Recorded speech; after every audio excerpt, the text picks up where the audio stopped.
Tidak boleh membela diri tentu, baik secara lisan maupun secara tulisan. Seperti kata Vincentius, ada kongregasi yang selalu menulis buku-buku atau khotbah untuk membenarkan diri. Jangan kita begitu. Biar mereka buat, terserah mereka. Tetapi untuk Vincentian, jangan. Dan dia mengutip Mazmur bab Mazmur 39 ayat 10, di mana dikatakan, aku keluh tetapi tidak membuka mulutku, sebab engkaulah sendirian yang akan bertindak.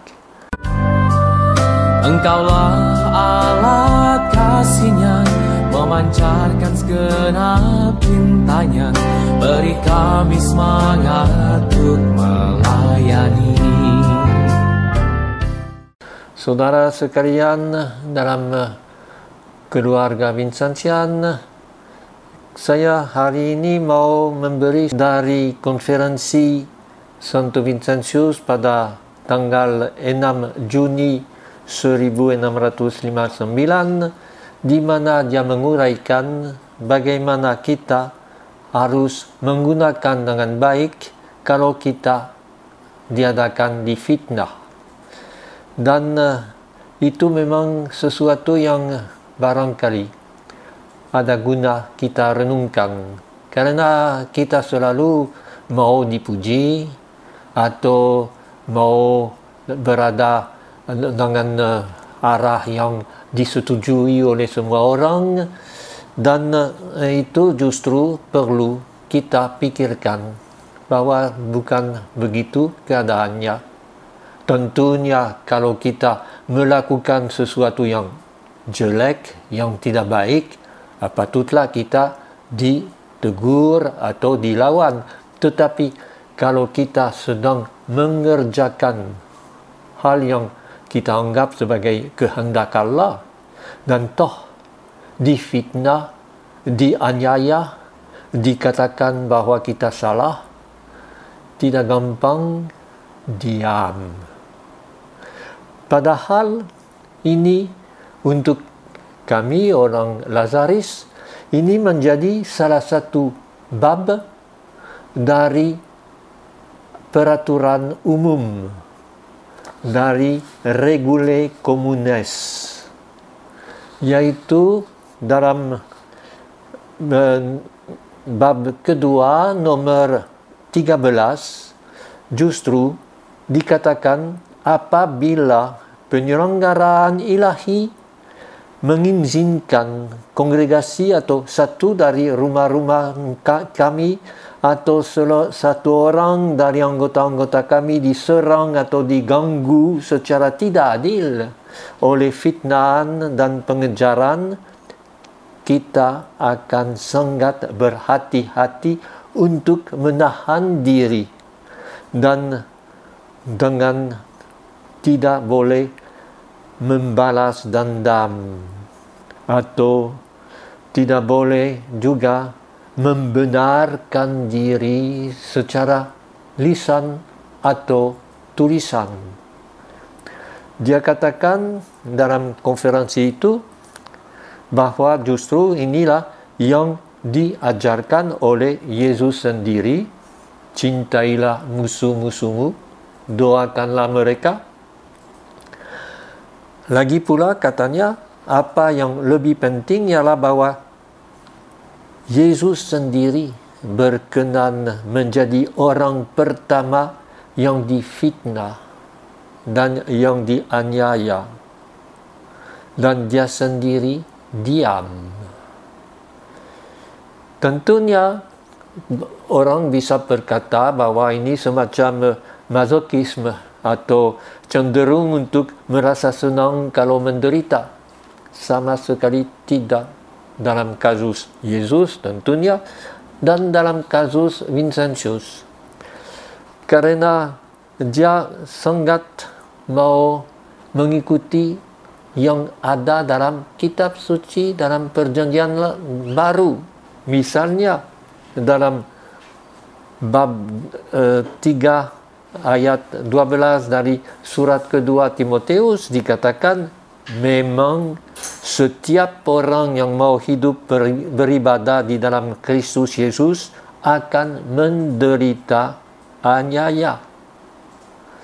Jangan justru kita kira bahwa kita akan puji. Kalau kita benar-benar berjuang demi keadilan, demi kasih kepada orang yang biasanya disingkirkan, pasti kita akan ditentang. Pada zaman Vincentius sudah begitu. Sekarang dengan neoliberalisme, neokapitalisme, apalagi yang diutamakan orang kaya. Dan kalau kita pihak pada orang miskin, orang yang justru tidak bersuara, yang justru dianiaya, kita ikut menjadi senasib dengan mereka.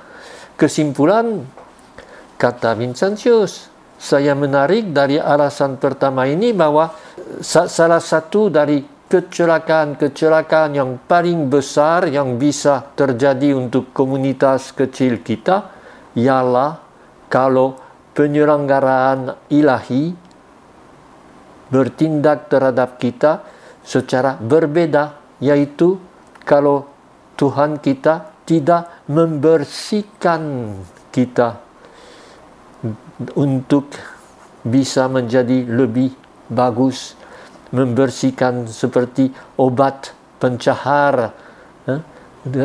Vincentius sudah suka ambil gambar-gambar yang paling konkret. Kalau penyelenggaraan ilahi tidak mau supaya melalui penderitaan kita menjadi seperti alat di dapur yang dijadikan beda dari yang tidak baik. Mengayak tepung, kata Vincentius, dengan ayakan dapur seperti memilih calon-calon untuk suatu tugas. Jangan kita selalu mau memilih yang paling hebat. Justru menyadari bahwa sebenarnya kita tidak pantas, tetapi kita kerjakan apa yang menjadi aturan tujuan dari penyelenggaraan ilahi. Katanya, celakalah kamu semua kalau orang bertepuk tangan untuk semua yang kamu lakukan. Dan dengan demikian dia mengutip Matius bab 5 ayat 10, Lukas bab 6 ayat 26, di mana Lukas berkata, celakalah kamu jika semua orang memuji kamu. Ini sesuatu yang sangat penting. Siap mengerjakan semua sesuai dengan kehendak Allah, apapun yang konsekuensinya. Fitnah atau penganiayaan memang tidak datang dari Allah, tetapi tanpa izin Allah tidak ada. Dan dengan demikian Vincentius mengutip Amos bab 3 ayat 6. Adakah terjadi malapetaka di suatu kota dan Tuhan tidak melaksanakannya? Dalam kitab Injil mengizinkannya. Dan Vincentius coba mencari alasan untuk izin itu, yaitu menguji kesabaran kita. Dengan demikian membuat kita bisa gembira kalau bisa berkontribusi untuk memekarkan hati kita seperti bunga yang dimekarkan. Dan tentulah untuk bunga juga memekar itu sesuatu yang tidak gampang, dari tutup menjadi terbuka dan indah. Dan itulah yang menjadi alasan menurut Vincentius untuk bergembira. Bukan hanya tahan, tetapi kalau justru kita diuji sedemikian rupa. Dan dia mengambil contoh dari obat yang diberi dokter. Seringkali obat itu pahit, tetapi justru untuk membuat kita sembuh. Atau contoh dari petani yang memotong ranting-ranting seperti yang dikatakan dalam Yohanes bab 15, setiap ranting yang berbuah dibersihkan oleh Allah sebagai tukang kebun anggur supaya ranting itu lebih banyak berbuah. Itulah yang kita bisa belajar dari itu.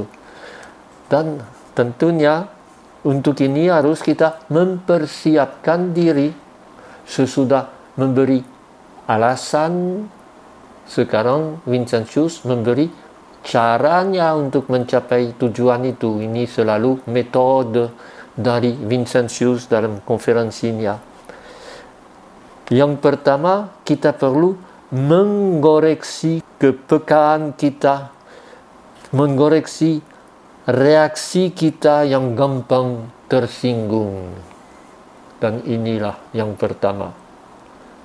Saya sendiri kalau sedikit dikritik atau sedikit dikatakan ya ini tidak beres, saya mau membela diri, berkata ya saya benar.